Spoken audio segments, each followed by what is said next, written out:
Supreme court ने बानी PTI के 9 मई के 8 केसेस में जमानत मंजूर कर ली। अदालत ने बानी की जमानतें 1-1 लाख रुपए के मुचलकों के एवज मंजूर की।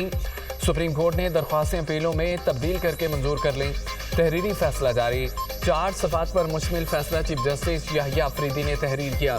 तहरीरी फैसले में कहा गया, मुबैना साजिश से मुतालिक शवाहिद ट्रायल के दौरान ही जांचे जाएंगे। बानी पीटीआई के खिलाफ शवाहिद की स्क्रूटनी जरूरी है। शवाहिद का जायजा ट्रायल कोर्ट ही ले सकती है। लाहौर हाई कोर्ट ने जमानत के मुकदमे में शवाहिद पर हतमी नौयत की ऑब्जर्वेशन दी। सुप्रीम कोर्ट ऐसी कोई ऑब्जर्वेशन नहीं देगी जिससे किसी का केस मुतासिर हो। ऐसे ही मुकदमात में दिगर मुल्ज़मान को जमानत दी जा चुकी है। बानी पीटीआई का केस भी इसी तसलसल के असूल पर देखा जाएगा। दौरान समाज चीफ जस्टिस ने रिमार्क्स दिए कि ट्रायल कोर्ट से कहेंगे कि इन मुकदमात का ट्रायल 4 माह में मुकम्मल किया जाए। जमानत केस के दौरान हम ट्रायल के मेरिट्स नहीं देखेंगे। शवाहिद तो ट्रायल कोर्ट में साबित होंगे। मुलजिम के खिलाफ आपके पास जुबानी और इलेक्ट्रॉनिक शवाहिद के अलावा क्या है? जस्टिस हसन रिजवी ने कहा कि वाक़े के बाद गिरफ्तारी तक मुलजिम 2 माह तक जमानत पर था। क्या 2 माह तक का अरसा पुलिस को तफ्तीश के लिए काफ़ी नहीं था? स्पेशल प्रोसिक्यूटर जुल्फ़कार नकवी ने आगाह किया, मुलजिम के खिलाफ FIR 9 मई को दर्ज हुई। अदालत की इजाज़त के बावजूद मुलजिम ने टेस्ट नहीं कराए। चीफ जस्टिस याहिया अफरीदी ने कहा कि अगर ऐसा है तो कानूनी नताइज होंगे। चीफ जस्टिस की सरबराही में जस्टिस शफी सिद्दीकी और जस्टिस हसन अजहर रिजवी ने केस की समाअत की।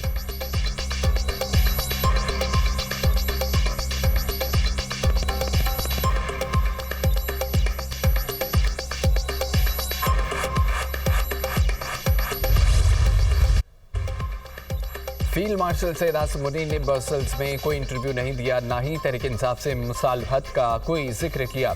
माफ़ी मांगने से कानूनी अमल रुक नहीं सकता। एक सहाफ़ी ने हक़ाइक़ को तोड़ मरोड़ कर पेश किया। गैर जिम्मेदारी अफसोसनाक है। DJ ISPR की सहाफ़ियों से गैर रस्मी गुफ्तगू। कहा कि 9 मई में मुलव्विस अफराद और मनसूबा साजों को कानून का सामना करना पड़ेगा।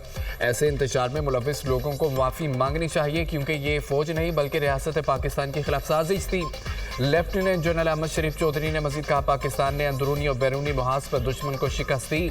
पाकिस्तान खित्ते की तकदीरें बदलने वाला मुल्क है, इसीलिए बार बार हमले होते हैं। नेशनल एक्शन प्लान के निकात पर मुकम्मल अमल दरामद नागुज़ीर है। नौजवानों को नज़रियाती रियासत की मीरास और तारीख समझनी चाहिए।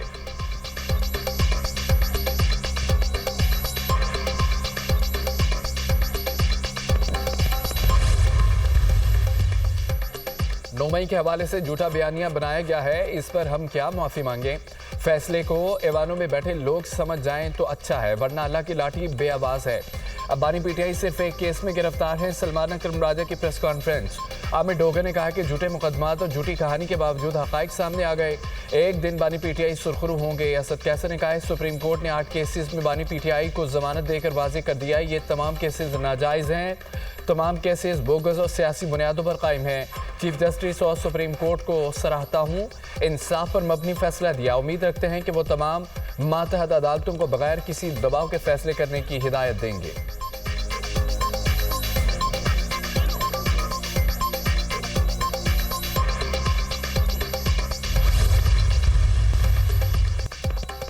पुलिस की अलीमा खान के बेटे की गिरफ्तारी की तस्दीक। मुलजिम शाहरेज अजीम 9 मई के मुकदमात में लाहौर पुलिस को मतलूब था।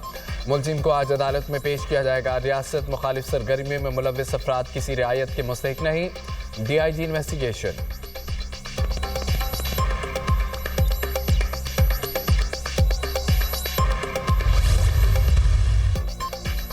वज़ीर-ए-आज़म शहबाज शरीफ से चीन के वज़ीर ख़ारजा वांग जी की मुलाकात। फील्ड मार्शल सैयद आसिम मुनीर की भी मुलाकात में शिरकत। नायब वज़ीर-ए-आज़म इसहाक़ डार और काबीना अरकान भी मौजूद थे। वज़ीर-ए-आज़म का चीनी क़यादत, हुकूमत और अवाम के लिए तारीफ़ी कलमात का इज़हार कहा। चीन ने पाकिस्तान की खुद मुख्तारी, इलाक़ाई सालमियत, तरक्की के तहफ़्फ़ुज़ में हमेशा साबित कदम रहकर ताउन किया। चीन के साथ हमजहत तब्ज़े बराती ताउन पर मबनी शराकतदारी को मज़ीद मजबूत और गहरा किया जाएगा। वज़ीर-ए-आज़म ने पाक चीन आहनी दोस्ती को मज़ीद मजबूत बनाने में सदर शी जिनपिंग के किरदार को सराहा। सदर शी जिनपिंग, वज़ीर-ए-आज़म ली चांग और दीगर चीनी क़यादत से मुलाकात का मुंतज़िर हूँ। चीन के साथ कलीदी शोबों में 2 तरफ़ा ताउन को मज़ीद गहरा किया जाएगा। वज़ीर-ए-आज़म का CPEC फ़ेज़ 2 की मुस्तहकम पेशरफ्त पर इत्मीनान का इज़हार। चीनी वज़ीर ख़ारजा की 2 तरफ़ा ताल्लुकात को ताउन और इश्तराक की नई बुलंदियों तक ले जाने की ख्वाहिश का इज़हार कहा। चीन पाकिस्तान को अपना आहनी दोस्त और हर मौसम का स्ट्रेटेजिक शराकतदार समझता है। चीन पाकिस्तान के साथ मिलकर खित्ते में अमन, तरक्की और इस्तेहकाम को फ़रोग़ देता रहेगा।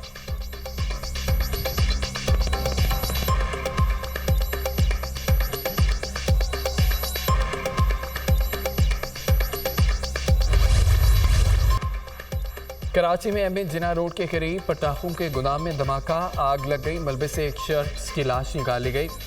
जमा अफराद की तादाद 4 हो गई। 33 जख्मी, आग पर काबू पा लिया गया। कूलिंग का अमल जारी है। धमाके की सीसीटीवी सामने आ गई। धमाके की शिद्दत से दुकानों के शटर और दीवारें टूट गईं। पुलिस हुकाम के मुताबिक बेसर अफराद को शीशे लगे, जिससे जख्मी हुए। Chief fire officer Humayun Khan ने कहा है कि आतिशगीर मवाद और मादे का धमाका बहुत ज़ोरदार था। 5 कमरों में अभी भी आतिशगीर मवाद मौजूद है। मुतल्लिका इदारों को इस पर नोटिस देना चाहिए। डीसी साउथ ने कहा है कि धमाका खेज मवाद मखसूस मिकदार में रखने की इजाज़त होती है। क़वानीन की खिलाफवर्जी पर कानूनी कार्रवाई करेंगे। इंचार्ज CTD राजा उमर खिताब का कहना है कि आतिशबाजी के गोदाम में 50 किलो से ज़ायद मवाद रखने की इजाज़त नहीं है। गोदाम में गैर कानूनी तौर पर काफ़ी ज़्यादा धमाका खेज मवाद रखा गया था। गोदाम कायम करने की इजाज़त किसने दी, तहकीक होने चाहिए। ये गफलत बड़े साने का सबब बन सकती है।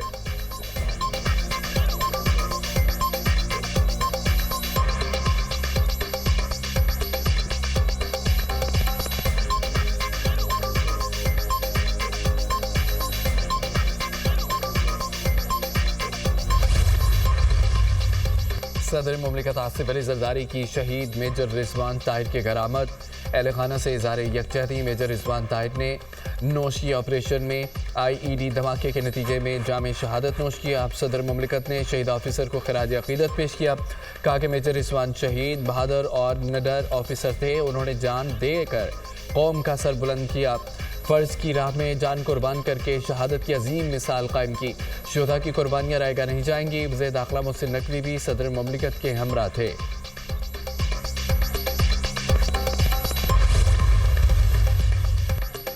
वज़ीर-ए-आज़म का मुल्क भर में बारिशों सैलाबी सूरत हाल पर सियासी कायदीन से रब्ता। बिलावल भुट्टो से कराची में अर्बन फ्लड और जानी नुकसान पर अफसोस का इजहार।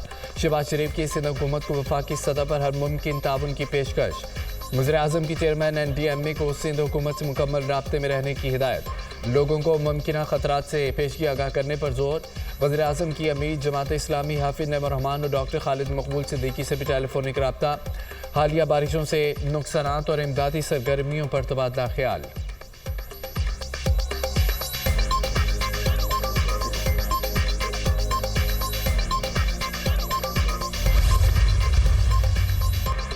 कराची में बादल फिर बरस पड़े। शहर के मुख्तलिफ इलाकों में वक्फे वक्फे से बारिश।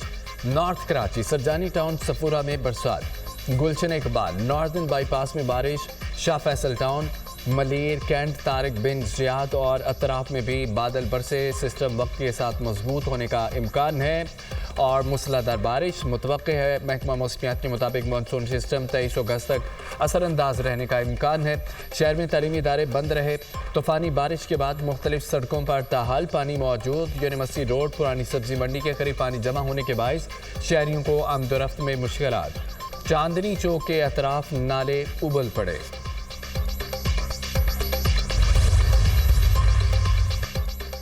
पाकिस्तान समेत दुनिया को मौसमियाती तब्दीलियों का सामना है। कराची में गैर मामूली 240 मिलीमीटर बारिश रिकॉर्ड की गई। बादल वक्फे से बरसते तो मसाइल ना होते। सिंध के सीनियर वजीर शर्जील मेमन की प्रेस कॉन्फ्रेंस। कहा कि बल्दिया उस्मा ने नालों की सफाई कर ली थी। पेशगी इक़दाम से बारिश के पानी की फौरी निकासी हुई। लोगों की तकलीफ का एहसास है। सिंध हुकूमत ने इस पर माजरत भी की। वज़ीर आला सिंध तमाम सूरत हाल को मॉनिटर कर रहे थे।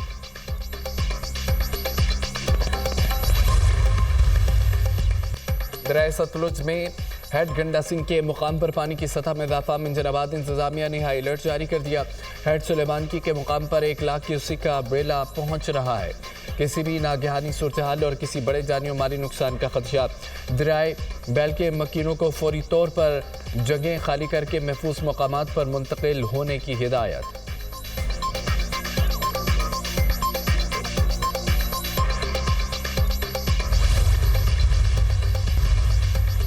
काना के इलाका सोयासल में 2 भाइयों समेत 3 बच्चे मछली फार्म में नहाते डूब गए। शनाख्त अली उस्मान हुसनैन के नामों से हुई। तीनों बच्चों की उम्रें 9 से 12 साल के दरमियान थी।